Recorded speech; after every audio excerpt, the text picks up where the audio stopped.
Bonjour et bienvenue sur WeStart. Aujourd'hui, nous avons la chance d'avoir notre expert Laurent Bazorovic, notre expert immobilier. Bonjour. Merci d'avoir accepté notre invitation. Merci beaucoup à vous. C'est un plaisir. Quelles sont les différences entre taux fixe et révisable? Un taux fixe est un taux qui vous est garanti pendant toute la durée de votre prêt. Ouais. Un taux révisable, comme c'est bien son nom, l'indique. tout à fait. Le taux peut évoluer à la hausse et avoir des impacts sur le montant des échéances et la durée de prêt. Il faut savoir qu'on peut aussi avoir des taux révisables capés. Capé en anglais, ça veut dire plafond. C'est-à-dire plus 1, plus 2. C'est-à-dire qu'un taux que vous avez à 3 points ne pourra jamais monter à 5 ou à 6, il sera à 4 points bloqués.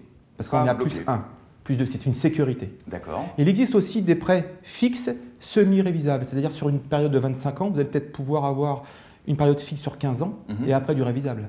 Et ça peut peut-être aussi aider certaines personnes qui ont une mutation ou qui vont rester 10 ans dans leur logement et partir. Absolument. Il vaut mieux prendre un taux un peu plus bas sur 25 ans avec une durée fixe de 15 ans que prendre un taux plus fort sur une durée de 25 ans, sachant que pertinemment, ils savent qu'ils vont partir.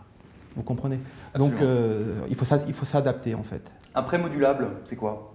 Alors dans un prêt immobilier, vous avez plusieurs options que la banque peut vous proposer. L'option modulable, c'est-à-dire que vous pouvez augmenter ou diminuer vos échéances gratuitement une fois par an, à date d'anniversaire. C'est bien ça. Tout à fait. Si vous augmentez l'échéance, automatiquement la durée se réduit. Ce sont des vases communicantes. D'accord. Donc ça peut aussi apporter un plus pour la clientèle.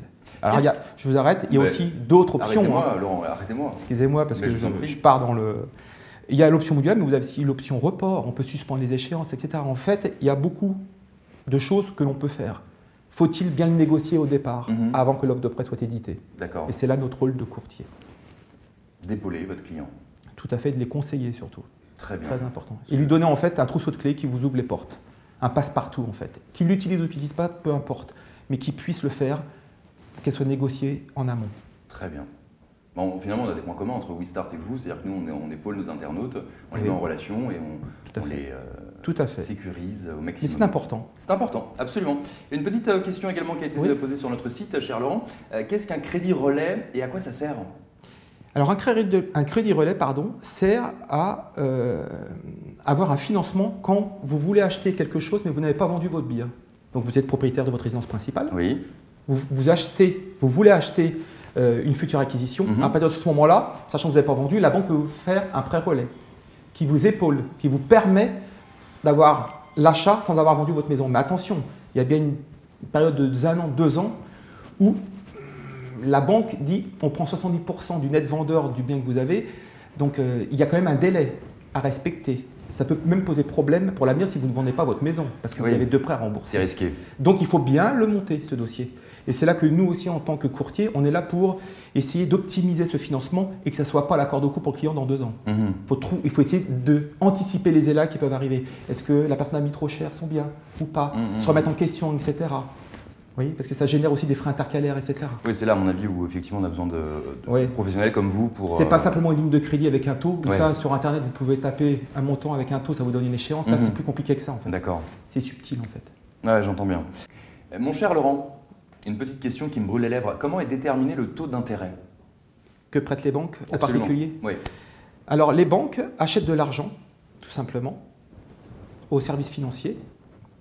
Et à ça, rajoutent des frais de fonctionnement, de gestion, et à ça, bien évidemment, leur marge. Un exemple, pour parler concrètement, vous avez un taux que la banque peut avoir à 2,5. À ça, vous avez 0,5 peut-être de frais de fonctionnement, ce qui fait 3. À ça, ils vont rajouter leur marge, qui peuvent aller de 0,20, 0,30, 0,40 selon les banques. Donc, à taux à 3,40. Et c'est là que les banquiers veulent prêter l'argent à 3,40, sachant qu'ils l'achètent à 2,5. Bon, mais il y a quand même du travail. Néanmoins, il y a leur marge, il ne faut pas l'oublier. Et nous, notre rôle de courtier, c'est d'essayer d'avoir cette marge au plus bas, tout simplement. Donc, la banque, on va dire, est intermédiaire. Nous sommes bien d'accord là-dessus. Donc, négocier au maximum on essaye. Pour arriver au minimum. Oui, mais comme je vous le dis, il n'y a pas que le taux. Encore une fois, il y a le taux de l'assurance qui est très important, les pénalités de remboursement, beaucoup de paramètres. Les gens se focalisent, et beaucoup sur Internet, sur le taux d'emprunt. C'est important, mais ça ne suffit pas. Vous pouvez avoir un taux élevé avec une offre qui est ce qu'elle est, mais qui peut être peut-être meilleure qu'un taux bas, mais avec des frais qui sont exorbitants à côté. Pénalités de remboursement, des taux d'assurance très élevés, qui ne sont pas forcément normales. D'accord. Et à partir de là, voilà, il faut négocier la globalité de ces paramètres. C'est très important. Très bien. Bien écoutez, merci beaucoup Laurent. Merci beaucoup. Pour toutes ces explications. On vous retrouve bien évidemment sur le site WeStart, oui, avec toutes vos coordonnées qu'on mettra en ligne. On peut également vous retrouver sur un site internet éventuellement. Bien sûr.